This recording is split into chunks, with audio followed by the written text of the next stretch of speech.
Good evening, and welcome to our continuing series, Explorations in Savitri, with our brother Alok.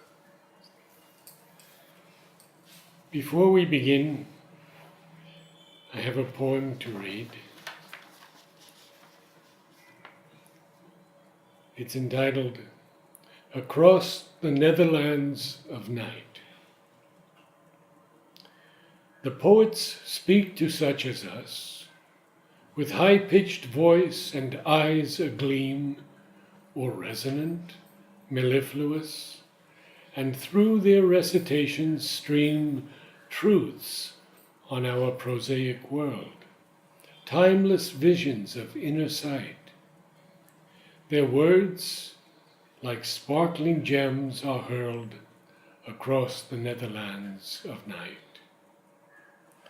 And then I open Savitri, and reading, often do I weep, for beauty we have never seen, in lines that make the spirit leap beyond the fortress of the mind, reason and intelligence, give sight to that which now is blind, imbuing with a heightened sense awareness of a truth sublime, emergence from our darkened state, the journey of the soul through time, and on its mantras meditate. Thank you, Narad, for this poem, which I think you are the author, or it has come through you. It just reminded me of another poem of Sri Aurobindo, which is in one of the new meters, and it's titled "Seer Deep-Hearted," which I think is an autobiographical poem, where he speaks of seer, deep-hearted, divine king of secrecies. Vast in thy heart was a tide washing the coast of heaven. Occult fountain of love, vast in thy soul was a tide washing the coast of heaven. Thoughts broke burning and bare, crossing the human night. White star scripts of the gods born from the presses of light. Page by page to the dim children of earth were given. And I think it's important background because we are going to start this new canto with the new year. It's book 2, canto 10. Canto 11. Canto 11, yes. The Book kingdoms 2 and godheads of the greater mind. So we have seen that little mind is composed of these three characteristic movements. And all these three movements basically are a kind of ignorance. So that's why he has made a difference between this little mind and the greater mind. So little mind, which means reason, imagination, and the physical mind, the sense mind, which is dependent on the sense data, they are mind of ignorance. So all their knowledge at the end is shadowed with doubt. But moving beyond, we see a greater movement of mind, which is more like a growing light of knowledge. The complete knowledge, the Gnostic mind, comes with supermind. But from this onwards, beyond reason onwards, you see a growing light. So that's why they are like a mind of light. Of course, the mind of light is also used in a certain technical sense, and we can talk about it later. But in this mind, which is beyond this little mind, beyond reason, we see that the mode of working and understanding is very different from the little mind. The little mind is always dependent on the data of the senses. Even in imagination, we throw images which are basically like stored within us through the senses. Whereas we have seen in the previous canto that in its highest reaches, this mind begins to be freed from this data. But the moment it does so, it enters into a state of abstraction and impersonal universality. That is as far as human mind has gone ordinarily. But there is a movement of the mind where there is a light, growing light, and this light can directly go into the heart of things and see a truth. It may not see the complete truth. It doesn't till it is the supermind. But there is an illumination, there is an inspiration, revelation. The Vedic rishis used to use these terms, the four goddesses. Ila, Mahi, Saraswati, Bharati, they were all the powers, Dakshina, right action, or illumination, inspiration. This is the modus operandi of this greater mind, which is so much distrusted by the rational mind. Look, the antagonism. So that's why this greater mind. Second, it moves through large spaces of time. So the little mind can show us only the little events happening in front. And as today, we were just discussing, we'll often hear people saying, "Oh, it is Ghor Kalyug." I don't know, in India, Kalyug aa gaya. It's such a darkness. Why? Because children don't get up and bow to the parents and say, Namo Nama. So it's the darkest darkness. My personal darkness based on my ego satisfaction. So I asked them, if this is the densest darkness, what was Hitler and Mussolini? What was imperialism? Positivism? That must be some bright age of mankind. So basically we are beginning to come out of darkness. It's very important to understand this. This greater mind can directly perceive. So it can also see the first tendencies and look at far spaces of time. When Sri Aurobindo was asked, for example, that are you so sure that the supermind is going to come down? He says, yes, I see it. And this, I think, either 26 or around that period. So he was asked, what are the signs that the supermind is going to come down? It's in evening talks. And he said there are 5 signs. And one of them is knowledge is bursting beyond its seams. Now when I look back at 26, well, the way knowledge was bursting beyond its seams was, of course, the quantum mechanics. But otherwise, there is so much more which had to happen. And Sri Aurobindo could see at that point of time what's going to happen 100 years down the line. Another example is when Jaya Devi, she told Sri Aurobindo, it's a very sweet anecdote, please, I have one prayer to you. She wanted to go to Rameshwaram and she had a darshan of Sri Aurobindo and didn't go further. So Sri Aurobindo asked her semi-humorously, so aren't you going to Rameshwaram? He said, I have seen living Rameshwar, why should I go to the temple? So one day she tells Sri Aurobindo, Lord, I have one prayer, don't make me a girl in my next birth. Sri Aurobindo said, why? He said, you don't know what it means to be a girl. How would you know? You know what difficult it is to take, even to come here. I had to literally beg my husband and parents to allow me to come here. With so much difficulty I have come. Do you have any idea? Like Bhakta, she tells. And Sri Aurobindo laughs and says, oh, Dad, don't worry. You don't have to be a boy next life. Because the age that is going to come, the girls will be equal to men. This difference will go away. This is in 1928 or 29. This is not an utterance 10 years back. Similarly, you see in 1909 when Sri Aurobindo predicted that there is going to be great upheavals and revolutions amidst which India will be free. Or another Mahavakya that the sun of India's destiny will rise and overflow India and overflow Asia and overflow the world. Now, where did this knowledge come from? There was no idea. At that time, it was a shackles of superstition and slavery of every kind. And who could have foreseen? So, this is where we see the greater mind looking at far spaces of time. And of course, Sri Aurobindo went far beyond into the supramental hypnosis. So, this is what we are going to read today. And today onwards, few sessions. And it starts with one of those heavyweight lines. There ceased the limits of the laboring power. So Sri Aurobindo speaks of this mind, rational mind, as a laboring power. Why? To know anything, it must labor. It's a typical way of, scholarly wisdom. So scholarly wisdom is a laboring power. It will gather from here, there, it will take up data, analyze it, and at the end of it, with so much headache, it will arrive at a truth which is self-evident to the greater mind. I think I spoke of this example where Pavitrada and Mrityunjay, they went about Golkund, they were having a problem with the design, and Raymond.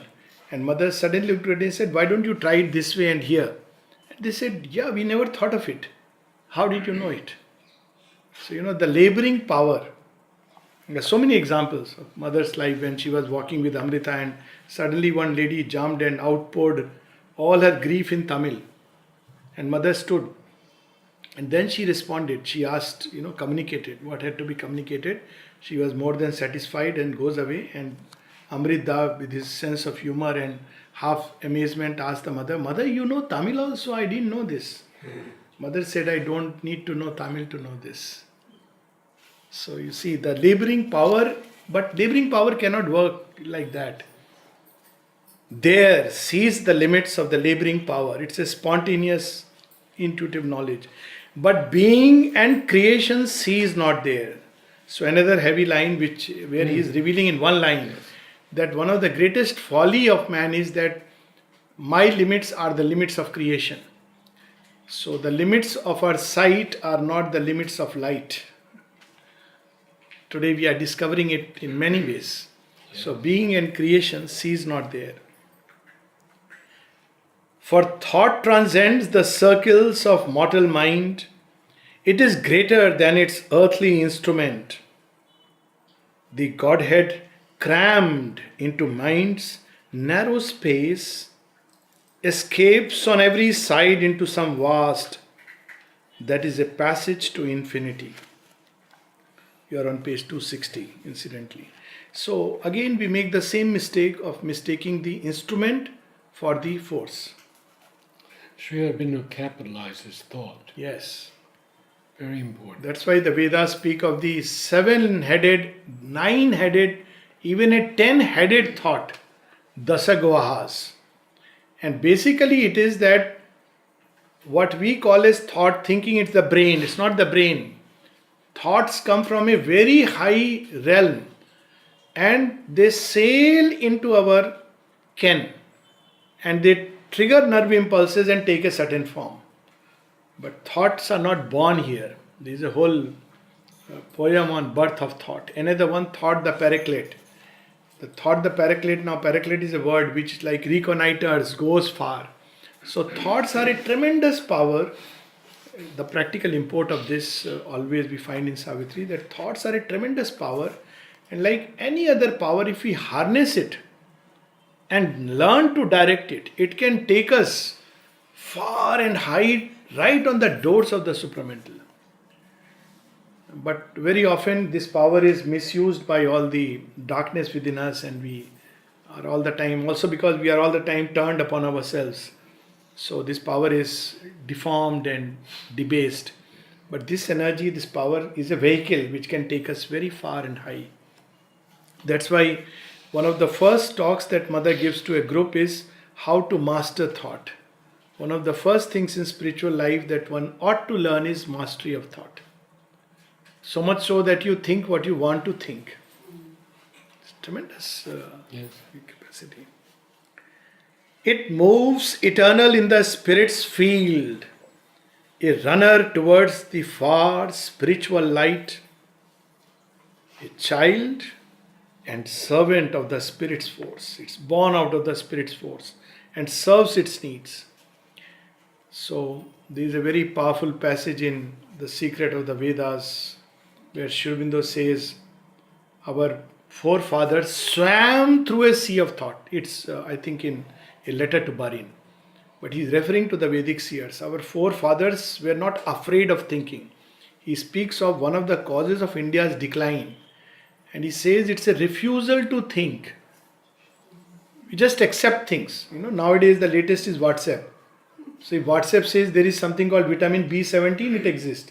And if I tell them there is no such thing, so the answer is you don't know. So where is it there? It's on WhatsApp. So it's a refusal to think. So he says that one of the causes of India's decline is a refusal to think. which means to accept things on their face value. And that's why he says India will have to go through a period when the youngsters will challenge their scriptural knowledge. It has to go through that phase, because then only you will discover the truth behind it. Otherwise, you will only discover the form. So, and this refusal came because we were made to believe that we can't think. A nation of A clerks. nation of, yes, a nation of clerks. But now this thought is waking up. And he said this, it's important to learn to think. So he says our forefathers were not afraid of thinking. They swam through a sea of thought. Look at the line, towards the light. But mind too falls back from a nameless peak. So he is showing us the whole panorama. His being stressed beyond the sight of thought. Now look at the expression, sight of thought. There is a seeing thought known as Pashyanti Buddhi. Sri Aurobindo speaks of Krishna Prem and says that he has a Pashyanti Buddhi. He can see, the thought can see, the intelligence can see. So from the sight of thought. So thought is only a string of words through which one is formulating what the thought mind has seen. For the spirit is eternal and unmade. So now, Ashupati is seeing beyond that whole panorama, right to the supramental and, the nameless peak. For the spirit is eternal and unmade, and not by thinking was its greatness born, and not by thinking can its knowledge come. So you see the completeness of Sri Aurobindo, that he has in one stroke revealed to us the greatness of thought, but he has also said, do not think that by thinking you can find the self. Look. And the famous René Descartes, of course, a misquote. He didn't mean it in that sense, but I think, therefore I am. Whereas, say, the spiritual way of looking at it, whether I live or die, I am. I am, therefore I think.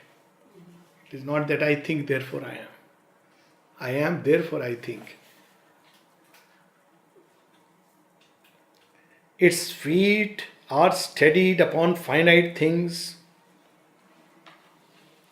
No, we have missed 2 lines. It knows itself and in itself it lives. It's about the spirit. When Mother was asked how to know that you have realized the psychic being, he says, if you have a question, you have not realized it. When you realize it, you know it. In the Upanishad, it's put like this: avijñātam vijanata, vijñātam avijanata. One of those paradoxical writings. He who knows it not. He who has not the thought of it knows it. He who thinks that he knows it not. Look at the beauty of this expression.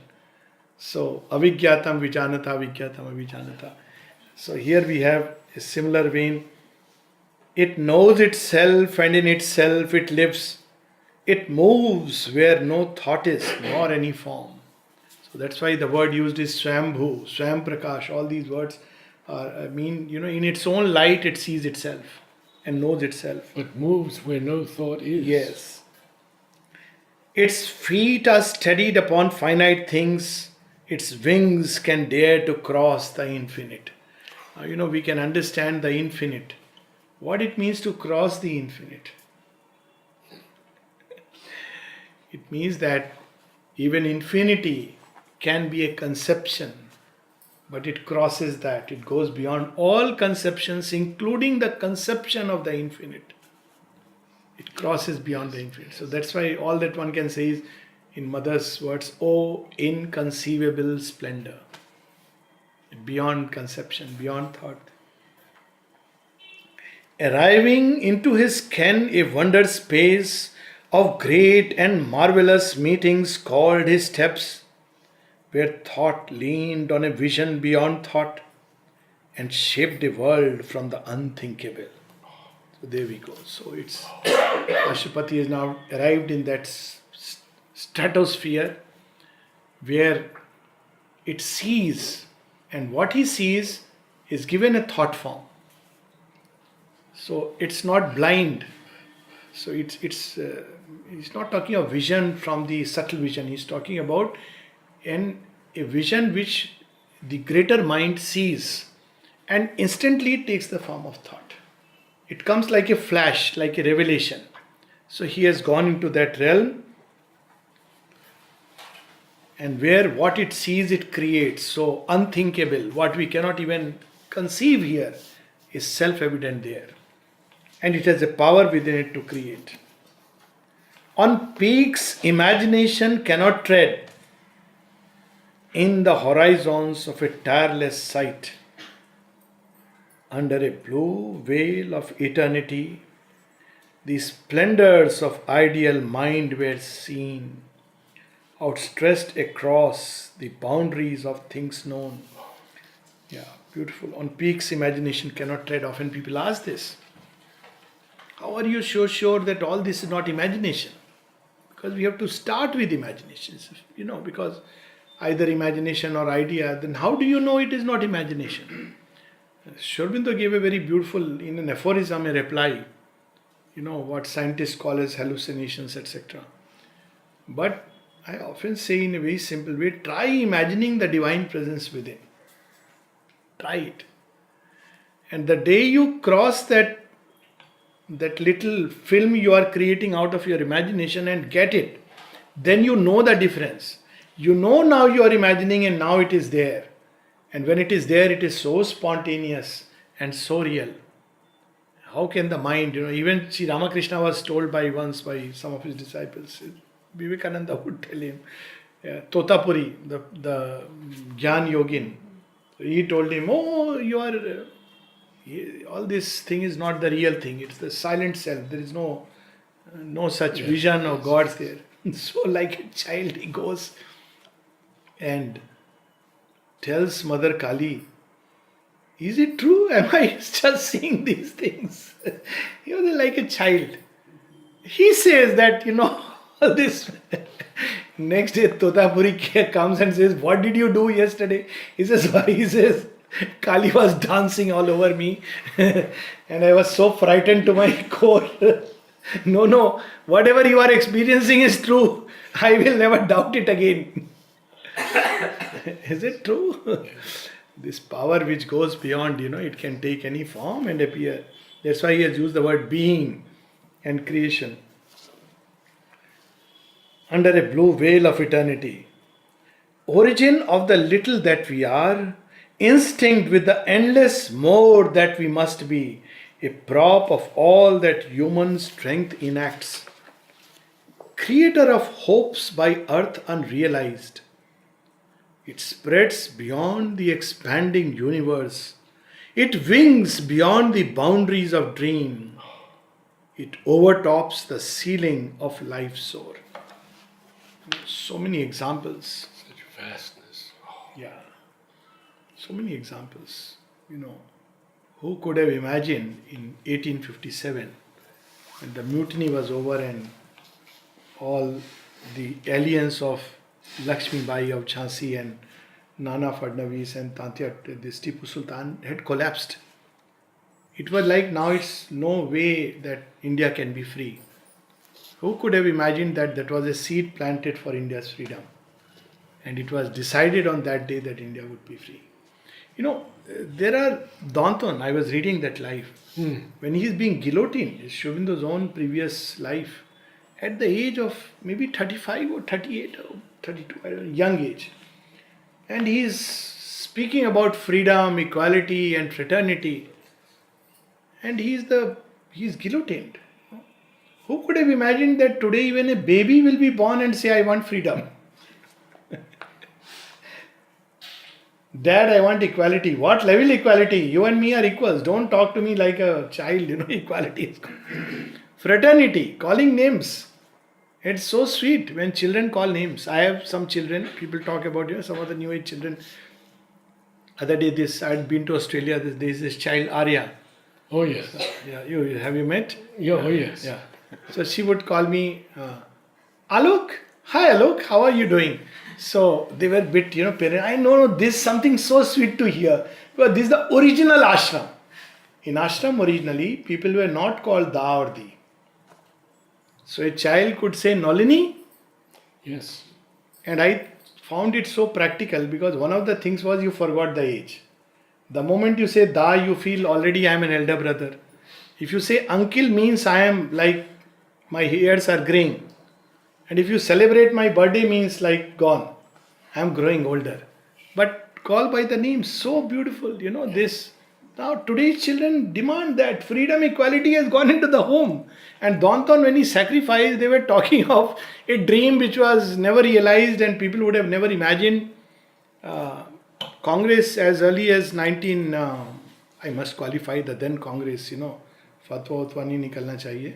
So, you know, when Shobindu was writing for Indu Prakash, the moderates, they told him, don't write such fiery writings. You are claiming full independence, complete independence is an impossibility. Shobindu was the first person who has used the word Purn Swaraj. Very few people know it. So they said, no, this is impossible. We should at least have our voice. We don't mind remaining under the British rule, but we must have our own say. That was the maximum that the then leaders could dream of. And it came to a point where Shobindu was politely nudged that please don't write such fiery articles, otherwise freedom will not come, but we will be in jail. So Sri Aurobindo dropped off from the Hindu Prakash, and later on he had his own, 3 journals, Dharma and Karmi Yogin and Bande Matram. But just imagine, they could not dream that's possible. And Pune Swaraj, which means not just outer, but inner freedom.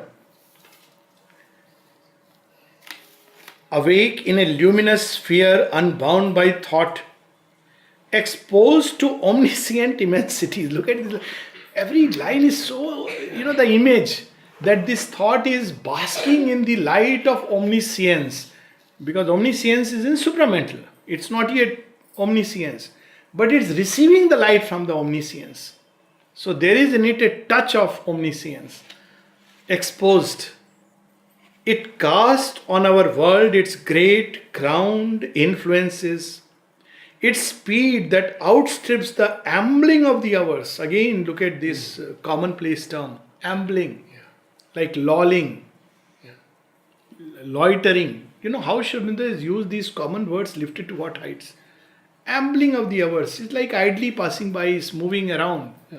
But he has gone beyond this space of time and looked far into the far avenues of the beyond. This is a line from Savitri.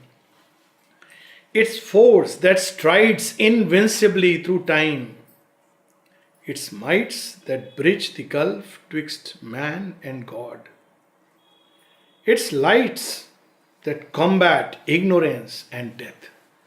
It's the characteristic action of this world, these powers of the greater mind and its embodiments, that they will always give hope, always give the sense of being uplifted. Because it's able to see that ultimately, that line in Savitri, night is not our beginning nor our end. From the light we come, by light we live, and to the light we go. She is the dark mother in whose womb we have hid from too early an exposure to that light. So, that is vision, that is looking at the much larger picture. Otherwise we become cynics. So this thought fights cynicism. It destroys pessimism. It brings hope because it can see what the mortal eyes dare not see. In its vast ambit of ideal space, where beauty and mightiness walk hand in hand. Look at it. We have this idea of beauty with frailty. I don't know how this idea has crept, especially in Indian mind. Because in India, the ideal of beauty is Durga. So Durga is beautiful and Durga is mighty. You can't come near her. Even the gods are frightened. She can bring out of her the force of Kali and destroy not only the demons, but even the gods start shivering. Even Shiva comes and lies at her feet that please be quiet. So this ideal of beauty and might coming together, that seemingly two opposites, we see this reconciliation of opposites which take place in the supramental. We see this idealized in certain high thought of humanity. For example, when Valmiki describes Rama, he describes it as very komal, very tender, but he is so strong that by his name you can swear strength. If there is an icon of strength, it is Rama. If there is an icon of tenderness, it is Rama. He weeps, missing his wife who is, suddenly lost, and he is weeping in the forest. Where is Sita? He has so much love in his heart. But at the same time, when it comes to facing the demon king, doesn't flinch. So this beauty and might coming together, even in this yoga, Sri Aurobindo speaks of it in synthesis toward the end, where Saumyata and Raudra, these two aspects which seem like opposites, they come together in one being. We see it in Shiva, Asutosh and Rudra, two very different sides. We see in Krishna, the Krishna of Vrindavan, dancing around like a careless cowherd boy, and we see Krishna of Kurukshetra, Kalosmi Bhava Lok Shekrat Pravadva, I have come to destroy. So And you the see, beautiful line, beauty is his footprint, showing us where he has passed. So this beauty is a very different beauty. It's a powerful beauty. And beauty conquered the resisting world. There's another line in Savitri. So beauty and mightiness walk hand in hand. These spirits' truths take form as living gods, and each can build a world in its own right. This was one of the difficulties of the mother when the supramental world had come and begun its work. The gods were in a bit of a quandary, because man will finally grow greater than the gods. So what will the place of the gods? So the mother asked Durga to surrender. There is a very beautiful passage. So the disciple asked, what do you mean that Durga surrenders? He said, my child, all of them are like an absolute. They are great gods. They have absolute power over their own domain. And they know somewhere that there is something beyond. But otherwise, this idea that I have to surrender, it's unique to humans. So she has to cajole and tell Durga that, you will have the joy of surrender. And then she has a joy of surrender. And the whole game plan changes, because later on, when there are a lot of adverse forces which come and mother speaks of them and Durga is quietly sitting. She said Durga was there.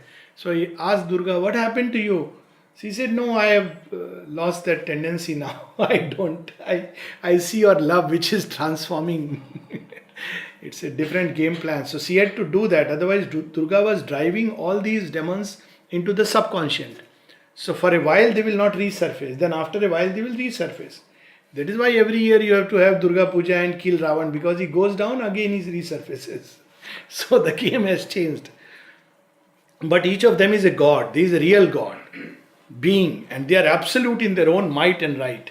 And they have a right, and what they do, the others honor. There are so many stories. If Shiva gives a boon, Brahma may feel bad about it, but he can't help it. Or if Brahma gives a boon, Vishnu may feel he has upset the balance, but he says, I have to correct it. No choice. So this is the way these gods work. Even they can shelter. There are stories where Kali gives abhay to a very dark being who has worshipped her. And she has promised to him, whenever you call me, I'll come and I'll destroy whoever is in front of you. And there comes a time when Shiva has to destroy this being. And then he invokes Kali. Now Kali is there. And he says, it doesn't matter because I am here, I have to fulfill. Now Shiva tries to reason out that, see, you know who she is. He says, yes, but I am bound by my dharma. And she swallows Shiva. There is a whole story like that. And Vishnu has to intervene because each of these gods are absolute in their own right. And you can't do anything about it. Of course, ultimately they serve a greater plan which they themselves don't know. That is the supreme mystery. But if they want to evolve, they have to take a human form. That is the only way. That's the beauty of human beings. Yes. They have a psychic being. There's the story of Anusuya, but that's about the vital gods, where she says only human beings can have that unalloyed love because they have the psychic being. yes, So, but here she is speaking about these gods. Few more lines. in an air which doubt and error cannot mark, because they see it. When Sri Aurobindo was asked, how do you know? He says, I know it because I see it. So doubt and error cannot mark, with the stigmata of their deformity. Now what is error? It deforms truth. It also draws material from truth. How does it deform? It will glue us to a surface appearance and show us, look here, where is supermind? See, this is what is happening. It is not showing you things which are behind. It is not showing you things which are around. And therefore it is falsifying our vision. But to somebody who can see this totality and see the depth, he will never be shaken. And he uses the word stigmata. Stigmata, that's right. Yeah. In communion with the musing privacy of a truth that sees in an unerring light, where the sight falters not, nor wanders thought. See these lines, those who have read some of those great lines from Upanishads, these lines are so uplifting. Who would like to read anything else? Look at these lines, I'll read again. In communion with the musing privacy of a truth that sees in an unerring light, where the sight falters not, nor wanders thought, exempt from our world's exorbitant tax of tears, dreaming its luminous creations gaze on the ideas that people eternity. Yes, meditating on these lines is liberating. Ideas that people eternity. Those are the companions of these great gods. Those great ideas that transform the world. There is their birthplace. And look at these lines, very powerful. Exempt from our world's exorbitant tax of tears. 3 qualities of the gods. I have always found them as disqualifications personally, since the time I came to know. And that's why I said Avatar is the greatest of all. 1, they do not blink. 2nd, they cast no shadow. And 3rd, they have no tears. I said they are no good for human beings. They don't understand our pain. You go to a God and say, I am suffering because of this. He'll give you if you do some prayer. But it doesn't empathize with the pain that human beings go through. We know tears and we know shadows. Therefore, we can climb to a shadowless light. The touch of tears in mortal things. And that's why I say that Mother and Sri Aurobindo taking a human form, and that's why there is a line in Savitri, a Godhead or the Godhead greater by a human fate, and the other one is a Godhead come down, a God come down and greater by the fall. Because you see, you touch that. When Sri Aurobindo has a tear drop in his eyes, Nalnida describes tear in the eyes of the divine, Mater Dolorosa, when Sri Aurobindo is informed in 1918 about Mrinalini Devi's passing away. Yes. People have these weird ideas of, and he has, in 1912 or something, he talks about Par-Brahma experience, etc. And he observes a teardrop in the eyes of the divine. And he says, the perfect identification with the human at that point of time. And that is what makes Mother and Sri Aurobindo so wonderfully divine. Because they know what it is to become human. Our human frailties. When people went to Mother, someone was narrating to me that, Mother, I have lost my husband and 3-year-old child. Mother didn't say, haven't you read the Gita? You are in a spiritual place. How dare you weep? Go and read the Gita. Nothing. Mother just stood there and they noticed a glistening drop in Mother's eyes. She knew the suffering of her child. And then next moment she paused and spread out her arms and said, you want to meet him? You want to see him? He is with me. Imagine. Nothing like read the Gita, na jayate nayanam chiddanti shastra. This is an intellectual way of, Gita is speaking of some other thing, not to be misapplied. Misapplication of Gita is lack of empathy with people who are suffering. Oh, what is there? Everybody comes and dies. Why are you, weeping? But Gita is not in that context. The context is you are on a battlefield where you have to slay someone for a mighty cause, the upliftment of dharma. And then you cannot afford to flinch. It's not meant to be, prayed when somebody has passed away. I don't know why they do it. Savitri is the perfect work to be read, because it understands the human state and what it means to come out of that, and the whole passage. Anyway, I am being iconoclast. Ranga told us the other night that In a sun blaze of joy and absolute power. So these are not, see the difference between scholarly wisdom, if wisdom we can call it, and an intuitive, inspirational thought.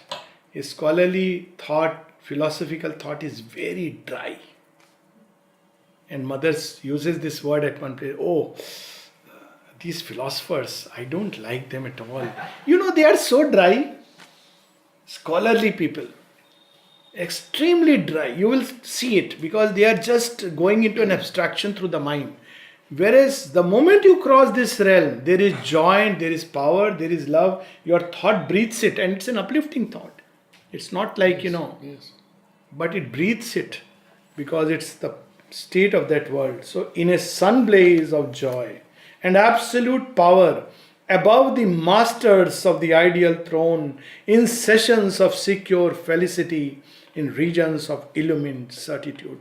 Now here he has used a very interesting sentence structure, if I just use the word. What is called in poetry as inversion and things like that. Look how he writes. And a little change of stress can completely change the sense, or the sentence may appear incomplete, because sometimes people write asking for it. See, look at this line. In a sun blaze of joy and absolute power, above the masters of the ideal throne, in sessions of secure felicity, in regions of illumined certitude. So, you'll say, what next? But this is a full stop. But now read it another way. In a sun blaze of joy and absolute power, above the masters of the absolute throne, in sessions of secure felicity. Now he's speaking of that state which is above. So above is not above the masters. He's suddenly, speaking of above. Not that the masters are above, but he's suddenly turning our gaze above. Above. Who is above? Those who are bathing in this sun blaze of joy and absolute power. They are the masters. And they are secure in their felicity, because grief and error cannot touch them. And they are living in regions of illumined certitude. They know it. So it's so beautiful, some of these lines. Far are those realms from our labor and yearning and call. Perfection's reign and hallowed sanctuary, close to the uncertain thoughts of human mind, remote from the turbid tread of mortal life. So they are sun-blazed regions above, where these masters are living secure in their felicity. But the human mind, with its turbidity, cannot enter there. Turbidity in the mind is doubt, despair. It cannot enter there. But when we cast it away, then the light falls. It's like the clouds which do not allow us. Labor. There they are secure in their hallowed sanctuary, where perfection is self-evident. But since our secret selves are next of kin, this line is so wonderful, because every time as a doctor I experience, when a patient comes, they ask next of kin. So normally it is some relative. So I always believe relatives are relatives. And a relative, don't give them absolute importance. They're only relative, but we give them absolute importance. Relative is more important than God. That's what happened to Vivekananda. He said, my sister and mother, one of the first lessons, they are suffering. Can you pray to Kali, the world mother, to help them? And Ramakrishna said, you go and pray. So he goes and prays. He comes out, he says, you prayed. He said, what to do? When I stood before her, I asked for Jnana Bhakti Vairagya. Yes. So Ramakrishna said, fool, go inside. Pray for your relatives. Again he comes out, he says, when I stand before world mother, what shall I ask for my relatives? I will ask her for the eternal things, those things that will endure. So you see this, why I was reminded was, who is our next of kin? We are next of kin to those great gods. So next time when we pass before Ganpati temple, we can say, hi, how are you doing? Surrounded by all the bhaktas, eh? Must be terrible. And surely Ganpati will take out a little sweat of brow and say, yeah, I know. You understand my state. Thank you. They are feeding with me with all the diabetic laddus and not even hygienic. They will break the coconut and feed me this water. Imagine if I give them a bout of diarrhea, how will they take it? Hey, this is an exchange you can have. They are our next of kin. One of the signs that when you rise in that greater mind, the gods become your brothers and sisters. This is there in that story when one of the rishis goes to Lord Vishnu.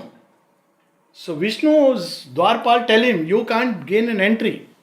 He is a god. He says, doesn't matter, I am a rishi. Ultimately, he curses these two fellows. You get out of my way and go down into worlds of hell and darkness. So they are shivering. And he goes, and even there is a story where one of the rishis actually he kicks on one of the gods. And the gods carry that imprint. I don't know, some of you may have seen. भगवान के छाती पर उनका छाप है. These sages could go to what extent? Brigu is one, and there is another story, but this is the story about Brigu, where he goes and does that. And it's amazing. Or the story of Parshuram, where he goes and even Ganpati is, one of the teeth. Now, this is because they treat them like brothers and sisters. Of course, like brothers, they end up fighting because they are not yet in the highest light. But imagine next of kin. Look at this one line. When you are in that greater mind, the gods and goddesses are like your friends. And mother would often say, when Badri Vishal came, Narayana, somebody gave her. This is a very sweet story. Maybe we can close with this and read it further there. So, she used to keep Ganpati on her napkins or handkerchief. Then now Narayana came from Badrinath. He says he's a very nice fellow. So, good God, very nice God. And Ganpati is also good. But Narayana is a little bit, he won't like to just be with Ganpati just like that. He has a status. So she first tells Narayana, because when she is keeping an idol, it's not an idol, they manifest. So she tells him that, Ganpati is a very nice, sweet child of mine. So I'm giving you a very special place. And then she arranges nicely the handkerchief and then she makes him sit. He says, don't mind, he's a very nice child of mine. And when you read those stories, you wonder, so many stories of the mother, they are next of kin. Imagine Sri Aurobindo is concentrated, one of the stories where he is concentrated in pulling down the supermind and Sri Krishna is pacing up and down to meet him. These are real stories, similar to some stories in the scriptures. But modern mind has forgotten it. So today we have only the gods. So people can't imagine that you can be equal to the gods and even go beyond them. But by its nature, supramental beings will be greater than the gods. I think we can close here.